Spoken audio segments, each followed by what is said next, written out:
வந்து கோஸ் கூட்டு செய்ய போகிறோம். இது எப்படி செய்யுதுன்னு பார்க்கலாம். ஒரு 50 கிராம் வந்து பச்சை பயிறு எடுத்துருக்கிறேன். தண்ணி போட்டு அலசி வச்சுருக்கேன். ஒரு பெரிய சைஸ் வெங்காயம் அதை வந்து பொடியாக நறுக்கி வச்சுருக்கேன். அதை சேர்த்துக்கலாம். அதே மாதிரி மீடியம் சைஸு தக்காளி ஒன்று அதை நறுக்கி வச்சுருக்கேன். அதை சேர்த்துக்கலாம்.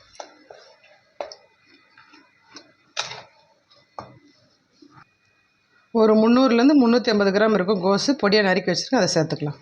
இது வந்து பார்க்க தான் தட்டு நிறைய இருக்குது. வெந்த உடனே உள்ளே போயிடும்.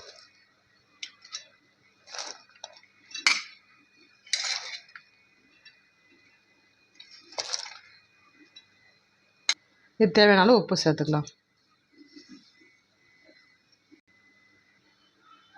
ஒரு அரை ஸ்பூன் அளவு மிளகாத்தூள். இது வந்து கூட்டுக்கு நிறைய காரம் தேவையில்லை, அதனால் அரை ஸ்பூன் போதும். இது தேவையான அளவு தண்ணி. நிறைய தண்ணி ஊற்ற தேவையில்லை. நான் ஒரு அரை சொம்பு ஊற்றிக்கிறேன். ஒரு 1/4 ஸ்பூன் மஞ்சள் பொடி சேர்த்துக்கிறேன்.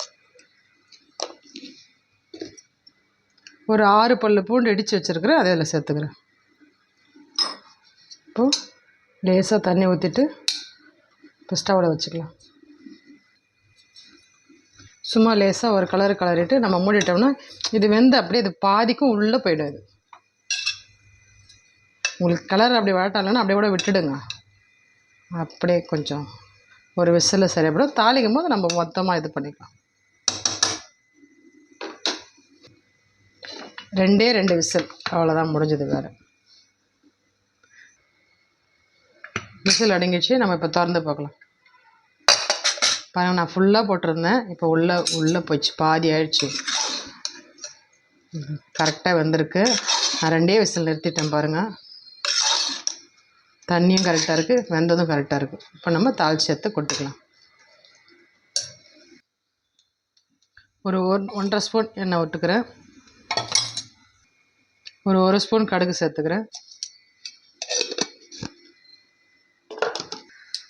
கடுகு பொரிஞ்சிச்சு. நான் ஒரு நீட்டு மிளகா கிள்ளி அதை சேர்த்துக்கிட்டேன். கொஞ்சமாக பெருங்காயம் இப்போ இதில் சேர்த்துக்கலாம். ஃபைனலாக வந்து கறிவேப்பிலை போட்டு ஒரு கொதி வச்சு எடுத்தால் கோஸ் கூட்டு ரெடி.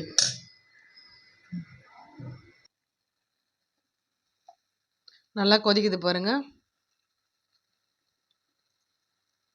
கோஸ் கூட்டு ரெடி. இதை வந்து நம்ம காரக்குழம்புக்கு சைட் டிஷ்ஷாக வச்சுக்கலாம். மோர் தாளிச்சிட்டு சைட் டிஷ்ஷாக வச்சுக்கலாம். ரசத்துக்கு சூப்பராக இருக்கும். அருமையான கோஸ் கூட்டு ரெடி.